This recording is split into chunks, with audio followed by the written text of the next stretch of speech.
The way we outline it in the book is there's 3 habits that big bet legends, Jeff Bezos, Elon Musk, John Legere of T-Mobile, Satya Nadella of Microsoft, the things they do differently to be a systematic transformer, right? Like these leaders haven't led just one major transformation, but multiple major transformations.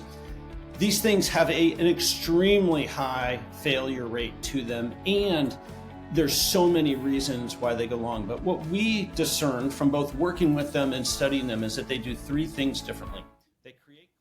Our guest today is John Rossman, and John is an experienced executive, coach, founder of Rossman Partners, and interestingly, an early Amazon executive. And John, you had responsibility for launching Amazon Marketplace in 2002. And that's been a great success. So I'd like to hear a little bit more about that. You also already are the author of 3 books, Think Like Amazon, The Amazon Way, and your most recent book, which is Big Bet Leadership. We're going to be talking a bit about Big Bet Leadership throughout this podcast. And you have been an interim leader at Gates Foundation. And in fact, you've got an example of that, a case study on that in the book, which I'd like to bring out. Microsoft and T-Mobile. So let's get stuck in. A big welcome to you, John. Thank you very much for joining us. Well, thanks for having me on Lead to Succeed. Thank you. John, before we get stuck in, is there anything you'd like to elaborate on your intro, or sort of share a few words on your background from yourself? No, that's more than enough right there. But, ultimately, when I get asked, like, what do I love to do? I love to solve complex problems for businesses and leaders. And so I don't like kind of trivial or repeat problems. I like, as we talk about in Big Bet Leadership, wicked problems, which are multi-sided, they're high stakes, and there's never a simple solution to it. And that's what I think I'm really good at, is helping leaders solve those wicked types of problems. Awesome. And I'm sure we'll definitely get stuck into that in more detail in just a second. But writing 3 books is a pretty big accomplishment. What I'd love to hear a bit more about what just kind of inspired you to go out there and write those books in the first place. Well, so the book journey and the keynote journey was never planned for. I was an early leader at Amazon. I left Amazon. I got to do a lot of work at the Gates Foundation. And it was one of my clients at the Gates Foundation in 2012, several years after I'd left Amazon, who came to me and goes, John, you do a nice job of taking the little strategies and anecdotes from Amazon and delicately inserting them into our work. And I think you ought to write a book about it, because in Seattle, we know what Amazon is, but the world didn't at that point. And so I wrote The Amazon Way in 2014, and I just saw the impact that a good book with fresh ideas and perspectives can actually help scale my impact. And so that just kind of changed my orientation on a number of things. So this latest book, Big Bet Leadership, in some ways is the story of a lot of the work that I've done since I left Amazon in 2005. My co-author for the book, Kevin McCaffrey, was my client at T-Mobile. So Kevin ran new business incubation at T-Mobile.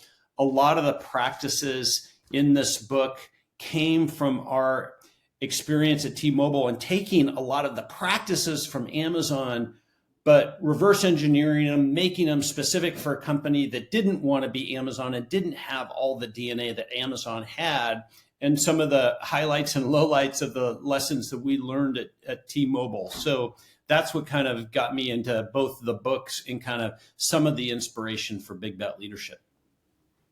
It sounds like a very cohesive story from your first role to where you are today in terms of shaping and crafting those books that you've launched in your learnings.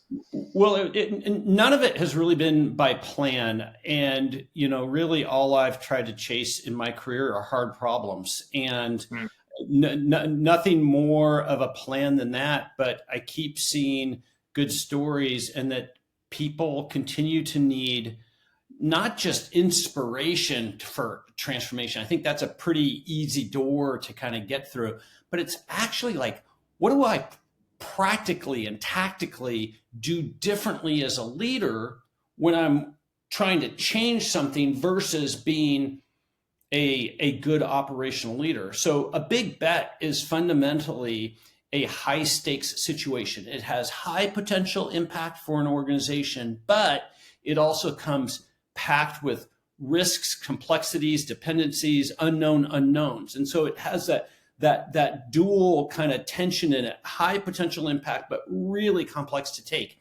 And this book is specifically engineered for those types of situations to give leaders very tactical direction in what they need to do in those instances. So let's dive into those principles in a bit more detail, John, because I think there's some really interesting stuff there. And to use your words, to reverse engineer this, the way I think about your book is the first thing is being like very much customer obsessed, so getting the whole organization to align with, what drives value for the customer. Taking a step back from that is, how do we orient the strategy and the vision of the business to achieving that value? And then what bets do we need to take in order to execute against that vision to drive the value? So maybe that's kind of my opinion on it, but I'd be interested to hear kind of how accurate you think that is. And maybe we can just kind of unpack the overall concept of the book in a bit more detail. Well, it's always great to hear how somebody who's studied your material, how they digest it. And so I thought that was perfect. The way we outline it in the book is there's 3 habits that big bet legends, Jeff Bezos, Elon Musk, John Ledger of T-Mobile, Satya Nadella of Microsoft, the things they do differently to be a systematic transformer, right? Like these leaders haven't led just one major transformation, but multiple major transformations. These things have an extremely high failure rate to them, and there's so many reasons why they go long. But what we discern from both working with them and studying them is that they do 3 things differently. They create clarity, they maintain velocity, and they accelerate risk and value. So the rest of the book is the tactics to help you do those 3 things as a senior leader. It's not an encompassing methodology, but it is a framework for senior leadership to help do those things. And we broke that framework into 3 sections, which is around big bet thinking, which is about how do we gain that clarity as to both the problem that we want to solve and our hypothesis, our educated guesses as to what we think is going to be the distinctive features to solve it, and what are the critical things that must be true in order to deliver that, what we call killer feature in the book. The big bet environment section is where we put this big bet in a special place, because if you treat it like you do every other type of incremental, understandable project, you will fail at these big bets. And so we outline the things that you must do from an environmental standpoint to be successful at these big bets. And then the third part is big bet management. And these are the things that to govern and to lead these through the life cycle of a big bet that big bet leaders need to do a little bit differently than their normal types of projects or operations. Thank you, John. I get each of those things. Let's recap them to have great clarity. And I think you bring that point out a number of times in the book, that is what leadership is about. Fundamentally, you've got to create that clarity. You give plenty of examples of that. Let's think about how that might be applicable to a smaller business, because you are talking to very large organizations. How would you distill that for a smaller business owner, maybe with a team of 100, maybe?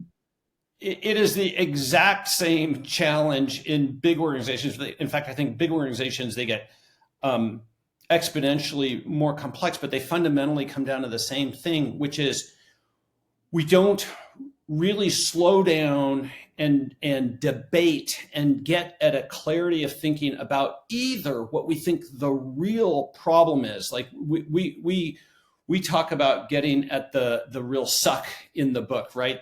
And that means getting past the surface level or easy to get at either problem or customer need, and trying to get to a more fundamental root cause understanding, and getting to a crisp understanding of what's our hypothesis, when we work with our clients, we call it the WTF, which stands for what's the future. What's the WTF that we are looking for? Understanding that it's a hypothesis. And if you can anchor those two things, we call it a big bet vector in the book. If you can anchor those two things, then guess what you can do? You can debate them. You can create alternate versions of them so that you can create contrast. You can figure out, how would I experiment relative to the high risk things? But fundamentally, whether it's an individual, a team, a small business, or a big business, I see so many organizations and leaders proceeding on these high stakes opportunities without really agreeing as to, well, what's the fundamental real problem we're trying to solve, and what's our hypothesis for the future state. And if you start these journeys without that clear thinking, then all sorts of, this is where the problems really begin on these, right? Like, because we have to then use our project mechanisms to be trying to figure out these things. That gets very slow, very expensive. That adds more risks actually to the initiatives. Everybody thinks that they're working together, but they're actually talking past each other because we don't have a simple with clarity definition as to those two things. And again, like, that's where this all starts, is that lack of clarity. And again, I've done this with both individual small teams, small businesses, as well as large organizations. I always start with just going and doing interviews with the team, and I'll ask them individually, like, hey, what's the problem we're solving? And, what do you think the future state really looks like? Like, bring me into it. Like, put me in a day in a life situation for the future. And they oftentimes can't even answer the question. And if they do answer the question, they have widely different answers relative to me, those are two fundamental questions. Like, how can you start this journey without that? But it happens all the time. One of the main questions I had, John, and I suspect what you just said is probably a big portion to the answer to this, but when we talk about aligning the big bets to the vision of the business, there's obviously that sort of trade-off that these big bets usually have a high rate of failure. So when you're trying to evaluate what that big bet should be, how do you sort of go about defining or evaluating what are the ones that we should be focusing on, and ultimately coming to the sort of, I guess, selection of this is the thing that we want to focus on? Well, oftentimes you'll have 2 or 3 things that you think make sense to do. And because we have kind of this lightweight experimentation approach that we recommend in here, you're actually able to do those. And having that contrast is a really helpful thing to do. Most businesses don't lack from a set of good ideas, many things they could do. It's really figuring out, well, what's the 1 or 2 things that I should go do, or what's the sequence of things that I should do, or how do I get more than one thing done through one initiative? All of those types of versions happen. And so that is, why the whole first section is called Big Bet Thinking, because it helps answer the questions that you're asking, which is, do we understand it? How do we think? We talk about this theory of change notion, which is really about taking this idea and starting to experiment, either by running it through the lens of competitive situations, historical situations, understanding the ecosystem that you're participating in. You're actually starting to experiment in understanding this situation. The third critical habit is accelerate risk and value. And what we are actually doing is we are accelerating the experimentation just by writing and debating about it in a very low risk manner. And while it may seem like you're going slow, it's actually the best, not just team development activity and thinking activity, but you're actually getting the best out of everybody's thoughts, but forcing one version of a perspective, right? And so that's where all of this, bringing it together, it doesn't let dangling aspects of, well, you think about it slightly different than I think about it. No. We have to have that debate and have the right mechanisms and the right trust basis in order to agree, like, this is the version we think that we're going forward with. But we realize that it's going to be a set of experiments. So if we're wrong, we will be able to easily make those adjustments before we do the big commitments on them. Okay, that explains it superbly. Thank you. And that's something that we can all grasp and get and understand. You talk about the importance of stories in your book and the importance of communication. And I really loved, there was a particular chapter on that where you shared a story, and I think it would be worth just perhaps sharing a bit more on that, where it was a company called In Bloom that were given $100 million from the Bill Gates Foundation to improve teaching, and it failed miserably. And I think we can learn so much from failure. So could you share some of that story? Yeah, so In Bloom was built off of a national program called Race to the Top, which came out of the economic crisis of 2009 and a bunch of stimulus money.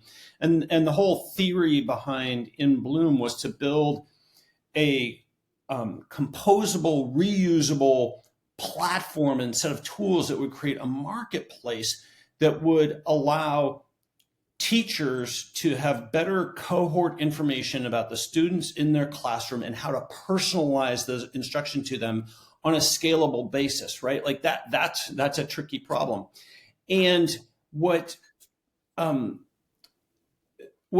away from that initiative, from that strategy, was enough proactive communication to the public, to the stakeholders that were involved, and they lost control of the narrative. And so ultimately what happened was a really great opportunity to change cohort-based personalized learning was lost because, and not just in my underestimation, but in the debrief postmortem study that they had done, the narrative wasn't controlled enough. And it is a powerful example, as you mentioned, Rebecca, as to how critical communication is as your job as a leader.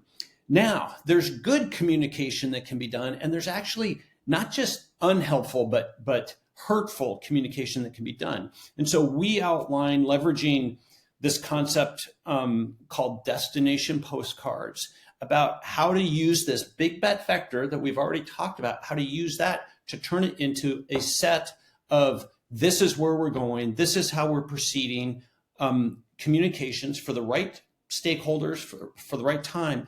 But your job has to be to become the chief repeating officer. Employees, stakeholders are bombarded with information. And the two things you need to do to help your story stick is A, you need to create a story and one that points to where we are going. And two is you need to repeat. You need to be the chief repeating officer. And of all of Jeff Bezos' skills and things I learned from working with him, he was a masterful communicator. And I give some examples of how he would communicate relative to the initiative that I was leading, the marketplace business. And I think it is something that people don't slow down enough to really think through. What is the helpful, forward-looking communication that's needed? How do I create a simple story around it and repeat? The great thing about the example of Jeff Bezos, which you share in the book, is that the story is, it's got a clear kind of mission. It doesn't use superlatives. It's very straightforward. It's easy to grasp. It's actionable. Like you can picture what it's going to be like when you get there, right? Yes. And you give a couple of examples of where companies don't do this particularly well and companies that do it really well. So what advice would you specifically give to a small business, the repeat officer, saying this over and over again, but what would you say you've got to do to make this message really stick in addition to repeating it?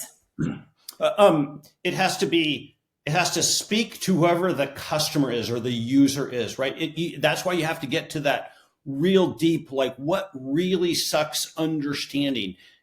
Get to something that's more than surface area.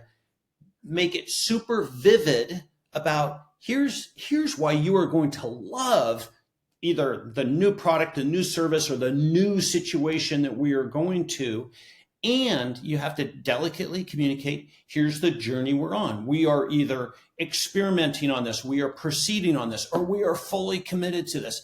That tells the authentic, truthful, easy to digest story. And again, that's why this concept of a big bet vector is the fundamental framework that we carry throughout the book, because it sets up so many things that get pivoted off of that firm understanding of the problem, the future state. Is the juice worth the squeeze? Do we have a deep understanding of the financial business that we are going to, and use that in multiple ways across the journey of a big bet?